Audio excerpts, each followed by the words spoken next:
Bien, después después de haber hablado mi compañero del síndrome de Fracaro, voy a ir con el último síndrome de este trabajo, que es el síndrome 47XI. Es un trastorno cromosómico muy poco común que afecta a los hombres y está causado por la presencia de un cromosoma Y adicional. Antiguamente habían muchísimas ideas erróneas sobre esta enfermedad. A veces se le llamaba la enfermedad del superhombre, porque se pensaba que los pacientes eran demasiado agresivos y carecían de empatía. Pero estudios recientes, actuales, investigaciones que se están estableciendo desde hace tiempo, han demostrado que eso no es correcto, que aunque las personas con síndrome de XII pueden tener, tanto como los de síndrome de Klinefelter o los de Fracaro, pueden tener problemas en el aprendizaje y problemas de conducta, no tienen por qué ser demasiado agresivas y tampoco tienen por qué sufrir enfermedades mentales muy graves. Así que siempre se ha tenido una idea totalmente errónea de este síndrome. Así que procedo a explicarlo un poco para ver si queda más claro. Primeramente vamos a hablar de los síntomas. Los síntomas. A diferencia del síndrome de Fracaro y del síndrome de Klinefelter, el síndrome 47XII no se nota tanto. Es decir, tiene algunos rasgos físicos, pero no es algo que se note desde el principio. Tal vez una persona con Klinefelter o con un síndrome de Fracaro, solo con verlo físicamente ya te da la sensación de que sí que puede ser que, por los diferentes rasgos, sí que puedes deducir que está padeciendo un síndrome de cromosoma, tiene una anomalía en los cromosomas sexuales. Pero el síndrome de 47XII no. Pasa bastante desapercibido, pero dentro de esto, en cuanto a rasgos físicos, a cuanto a fenotipo, podemos destacar un aumento de altura. Un aumento de altura en comparación a la media de las personas corrientes, en hombres corrientes, que suelen ser más altos que las mujeres, pero aún así no tienen una media tan alta como son los que sufren el síndrome XII. Aquí, de hecho, son 190 centímetros. Aquí en esta imagen podemos ver a dos personas que sufren del síndrome 47XII, como se conoce, del superhombre, ¿no? El síndrome del superhombre. Y de media, las personas que padecen este síndrome cromosómico, de media alcanzan casi los 2 metros de altura en la edad adulta, como se puede observar en la imagen. Otro rasgo bastante característico en cuanto a fenotipo es el acné quístico severo. El acné quístico severo, como se puede observar, no es un acné común en la pubertad que salen algunos granos y con un tratamiento con pastillas de hormonas se soluciona. Es un acné totalmente destructivo, que deja mucho, que hace mucho daño en la dermis de la persona que lo sufre y que afecta no solo a la cara, porque aquí en esta imagen nos impactó muchísimo al hacer la búsqueda, porque parecen quemaduras. O sea, no llega, una persona ve esta imagen y no piensa que eso es acné, pero es acné. Es acné quístico severo.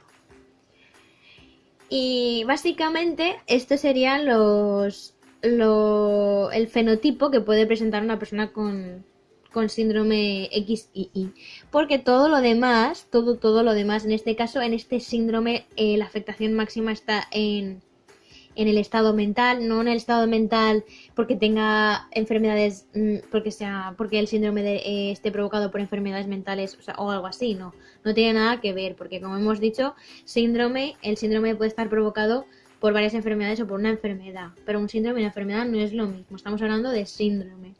A lo que me refiero es a que afecta sobre todo a la conducta, a la capacidad de aprendizaje del lenguaje. Me repito un poco porque en el síndrome de Fracaro hemos hablado de esto, en el síndrome de Klinefelter hemos hablado de esto. Pero este en especial pues sufre de dislexia,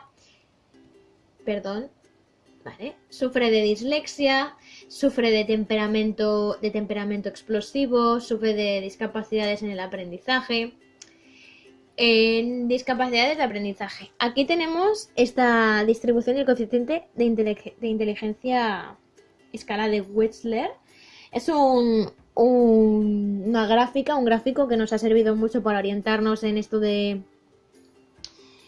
coeficiente intelectual y del aprendizaje y del desarrollo, porque se han hecho varios estudios con hermanos, teniendo uno el síndrome de XII y otro teniendo un cariotipo totalmente normal, y en la gran parte de los casos los hermanos que no sufrían de este síndrome, que disponían de un cariotipo normal, tenían un 10 o 5, o sea, 10-15 más de coeficiente intelectual. Aquí, como podemos ver, el azul es lo más común, donde está normalmente la media de las personas. Luego ya tenemos lo de superior, dotado, etcétera. Pero si nos fijamos aquí, tenemos en naranja un ascendente, un 14%, que nos indica que es el aprendizaje lento. Pues bien, el síndrome de Klinefelter y el síndrome de Fraccaro estarían situados en este aprendizaje lento, mientras que los que padecen síndrome de XII estarían ya cerca del retraso leve, donde hay un 2%, que ya es una curvita azul mucho más menor. Estarían en esa transición. A continuación vamos a hablar del patrón de herencia. El patrón de herencia es exactamente igual al síndrome de Fraccaro y al síndrome de Klinefelter. No se hereda, se produce por una no disyunción en la meiosis 2 y básicamente pues no es algo hereditario, no lo pasan los padres, es un error en la división meiótica y nada, y nos da resultado este cariotipo. Este cariotipo es el de una persona 47XII. Viendo aquí abajo tenemos los dos cromosomas Y. Continuamos con la diagnosis. La diagnosis del síndrome 47XII. Pues se utilizan los siguientes exámenes con tal de identificar el síndrome, tal y como pone en el PRETSI. Bien, la amniocentesis, la biopsia de vellosidades coriónicas. Las hemos mencionado en ambos síndromes porque se hacen de forma rutinaria para comprobar que el bebé esté bien antes de que pasen las semanas para poder tomar una decisión si no se quiere tenerlo. Es decir, es algo que se hace rutinariamente y que va a estar para la detección de todos estos síndromes. Pero hay dos cosas que los distinguen en el diagnóstico, que es la evaluación del lenguaje. La evaluación del lenguaje, como tenemos aquí, la evaluación del lenguaje pues se centra en varias cosas, ¿no? Al hacerse en la fluidez verbal, en la expresión oral, en la comprensión auditiva, en la escritura, en la lectura. Todo eso es lo que engloba la evaluación del lenguaje que se hace para comprobar que están en la media y que no sufren ningún retraso. Y después tenemos evaluación de la conducta. Esto de aquí es un ejemplo, sobre todo diseñado para niños, en el que pues se va haciendo día a día una serie de situaciones y el niño tiene que puntuar con diferentes caritas lo a gusto que ha estado, si obedece, si no obedece, si se porta bien, para así al final hacer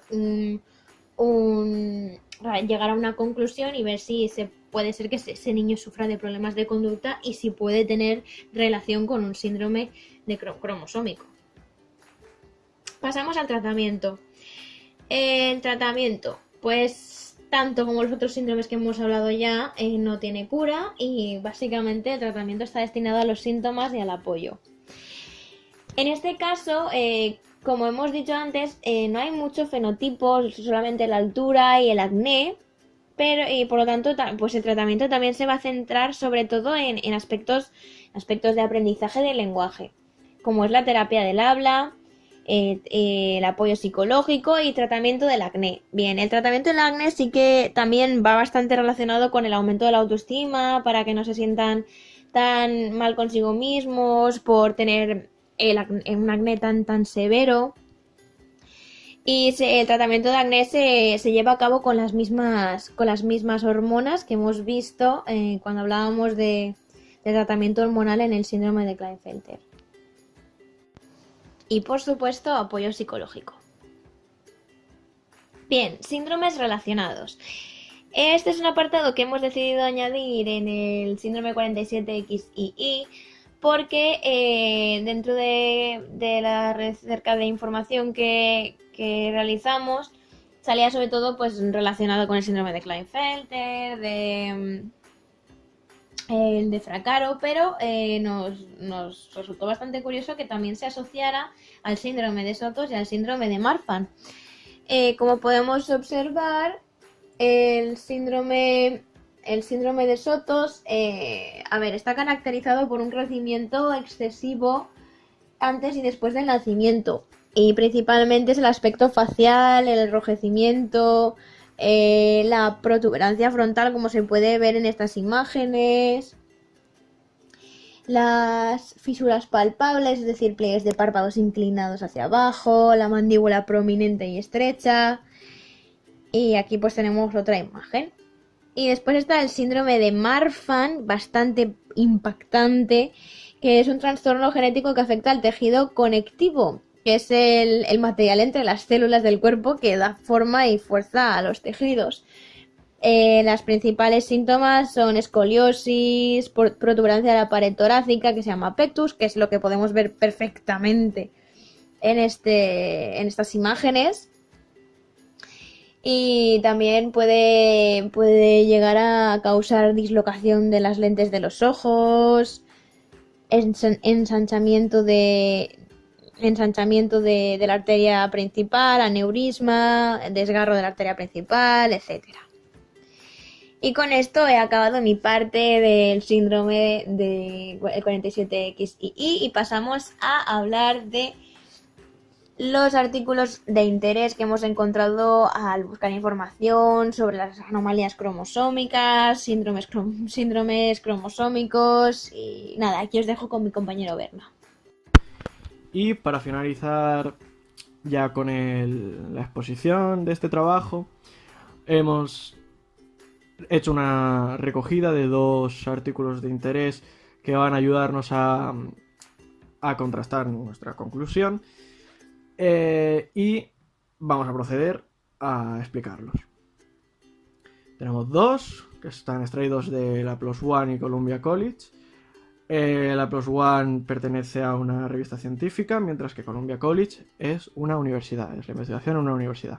Yo hablaré de la investigación que se ha hecho en la PLOS ONE y que se ha publicado. Este consiste en la ansiedad psicosocial y la relación que tiene con Klinefelter. En el estudio lo que se hizo era coger a un grupo de niños de 8 años hasta personas de 19 años con este síndrome y analizarlos. Les estuvieron haciendo un montón de tests y de preguntas y muchas actividades psicológicas en las que como respuesta tenían que obtener si estaban contentos, estaban felices, bien adaptados en la sociedad. Es al final lo que se quería recoger. O si no lo estaban, o si estaban tristes, estaban mal, no se sentían bien con ellos mismos. Pues bien, ¿qué ocurría? Que se relacionó en estos, porque luego se hizo unos análisis de sangre y se contrastó a las personas que estaban con autoestima más baja, más deprimidas, se contrastó con los análisis de sangre. ¿Qué ocurría? Pues que las personas que tenían baja testosterona eran más propensas a estar más tristes, más decaídas y de peor estado padeciendo este síndrome, mientras que las que tenían la testosterona más subida pues no era así, estaban de mejor humor, más felices, vaya. Y aquí tenemos una imagen del cariotipo del que hemos tanto hablado en esta exposición. y lo de los beneficios que tienen la testosterona sobre las personas. Como vemos, persona con baja testosterona, una de las cosas más importantes y que estamos tratando en este artículo es la que está en la cabecita del hombre más rechonchito. Vemos que pone depressed, que quiere decir deprimido. Entonces, vemos que una persona con baja testosterona está más deprimida, mientras que una persona con testosterona alta está más feliz y más segura de sí misma. Y con esto podremos finalizar este artículo, ¿vale? Última foto, decir que la ansiedad psicosocial pues también influye en el estado de la persona y también puede ser derivada por estos niveles de testosterona de los que estamos tanto hablando en este artículo. Y ahora paso con mi compañera Elena, que os va a explicar el índice del fenotipo de Klinefelter.